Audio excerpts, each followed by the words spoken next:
Hi, welcome to Bengal Talk. I'm Michelle Houston. And I'm Kenny Salmon.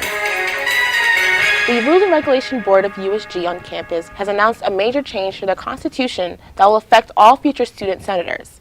In a near unanimous vote, USG passed a law that will raise the minimum requirement for a USG senator up from a 2.0 GPA to a 2.25 GPA.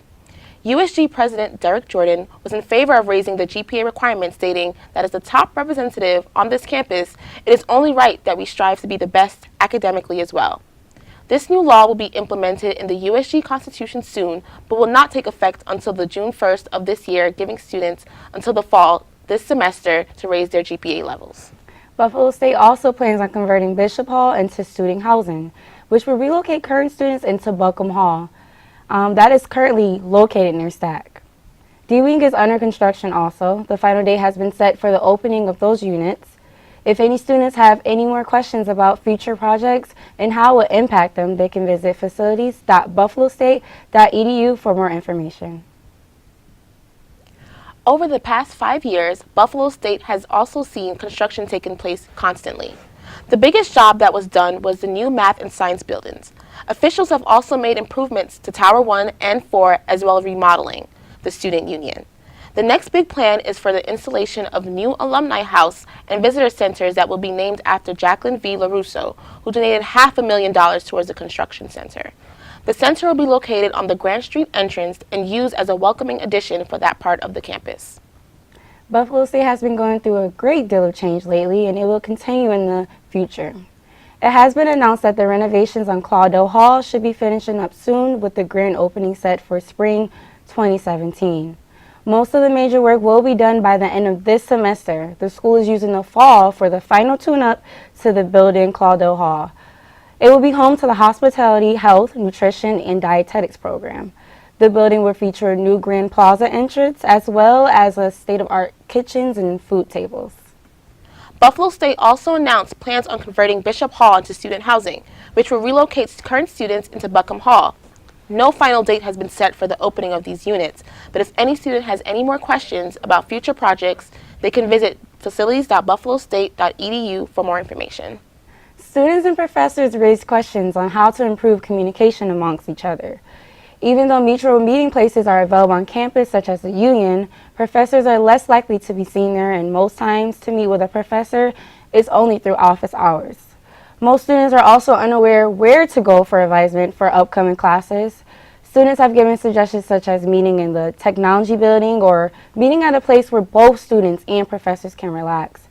I agree with the technology building suggestion. Technology building is a really great casual place for students and professors to meet. Yeah, and it's a major component here on our campus. Yep. Buffalo State is becoming more than just a SUNY school, with students from all corners of the earth. If you're interested in traveling, it's possible through our study abroad program. We had our reporter, Melissa Burrows, go out this week and tell us how we can take advantage of these opportunities. If you're a Buffalo State student eager to travel the globe, the university's International Education Department wants you. The department is seeking students for its study abroad and national exchange programs. Tricia Harrod is Buffalo State's International Education Director. She described the study abroad application as a threefold process. The first step is to choose the country you want to go. The second step is making sure that there are classes that will transfer back to your major. And the final step is figuring out how to afford it. And what countries can students go to? There are 70 different countries. So on every continent, including Iceland. My personal favorite is Italy and Australia. We also have Manchester, England, that are exchanges, and they're a little bit cheaper to study abroad that way. There are currently 38 students studying abroad. Harrod says while that number has been stable, she's optimistic that next year will see an increase. Harrod also said that studying abroad is a good way for students to enhance their resumes. What sets you apart from another B student or another A student with your GPA is that you're a global citizen, that you've been flexible enough to study abroad, that you've been able to possibly learn a second language, and it's going to show that you're flexible and marketable. Erin Feeney is a business major and senior who went on a study abroad trip to Siena, Italy. She feels the experience not only was beneficial for her resume, but helped her learn about different cultures as well. Our world is getting smaller and smaller with internet, and every business is now pretty much an international business, and you're always working with other cultures and other different types of people. So having that skill set already ingrained is definitely a step up. There's also a scholarship available for anyone interested in studying abroad. The application deadline is 4 months before your planned trip. In Buffalo, Melissa Burrows reporting. If you're not sure what time and where the escort van stops, there is an app for that. This app is not one that you see for posting selfies. It is called the Smart Tracks app, which was created for us by UPD to be able to locate the escort van. You can also receive an estimated time on how far away the van is. The Smart Tracks app can be downloaded on both iPhone and you Android users out there. If you don't have a smartphone, don't worry. You can also use the app on desktop computers. That's very helpful. I actually don't use the escort van because I don't know where it stops. So Yeah, I think a lot of students are confused. You know, there's no time there that states what time the van comes, so kind of inconvenient. So this app will definitely help students. yeah, I'm definitely excited to use this app. Yes. This year was very unique for the Runway 9.0 fashion show and had an added twist with the help of the Birchfield Penny Art Center. The two shows were put on in the Campbell Student Union Social Hall, and the theme was Ecology plus Evolution. T-shirts were used in the show and were strung up around the hall and will be used to donate to Goodwill. A tribute video to the fashion and textile professor Elaine Pulvain capped off the show. She died in October from cancer.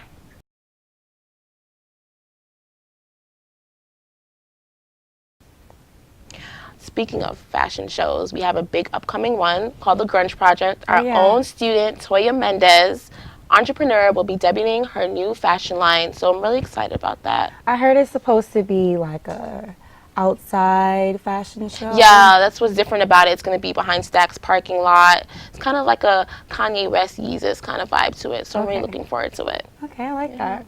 But over in our sports world, we have Mike Reed. Here you go, Mike. Thanks, ladies. Moving on to Buff State sports, our Lady Bengals continued their season ending last week with a 3-3 record. They started the weekend against Oneida, losing the doubleheader 7-9.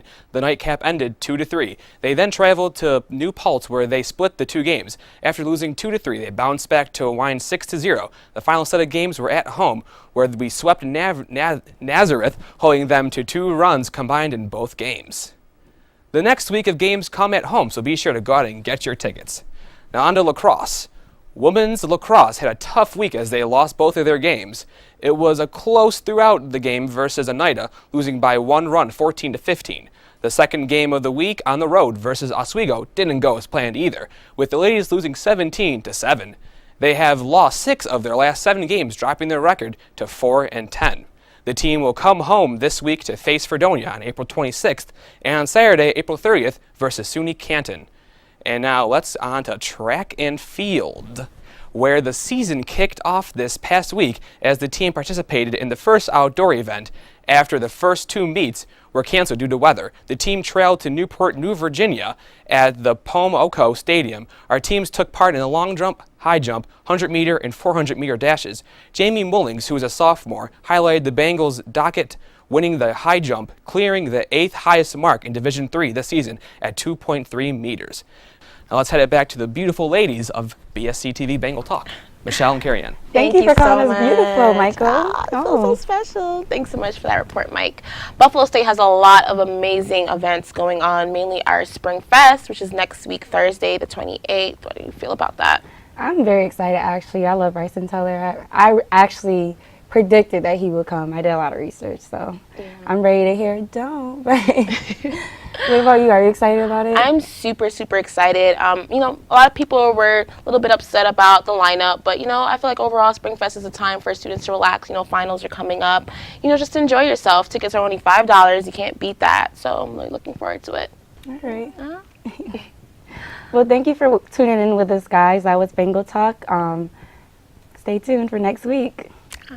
Signing off. Bye.